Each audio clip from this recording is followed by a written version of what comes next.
Sinabi mo ako isang pangit.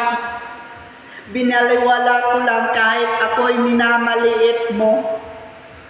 Dahil hindi mo alam kung ano ang ugali ko. Puso ko ay kay bait-bait kahit pusong mamon. Kahit kayo ay magalit sa inggit.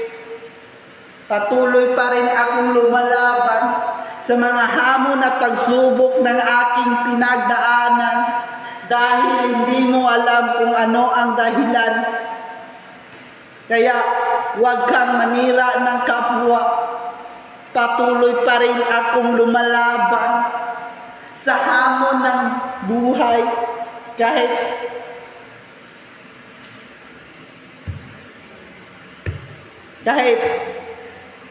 ako ay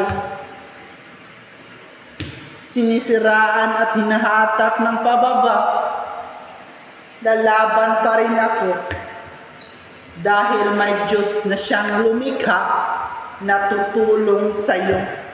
God is enough. Don't trust any one of you.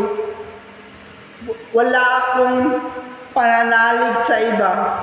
Hindi ako mananalig sa ibang tao.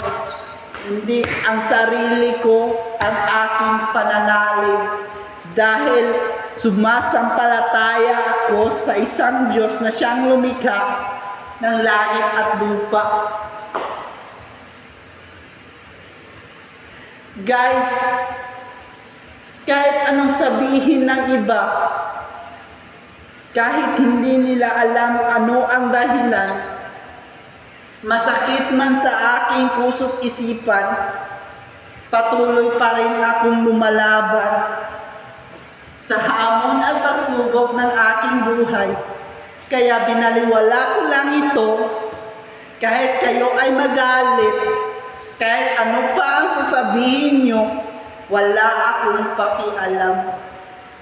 Dahil hindi nyo alam kung ano ang dahilan. Kaya, huwag mo akong husgahan. Sabi mo, ako ay maliit, isang bulilit. Hindi mo alam, si David nga maliit. Tingnan mo, natalo niya si Goliath, sing laki ng 7'9" height.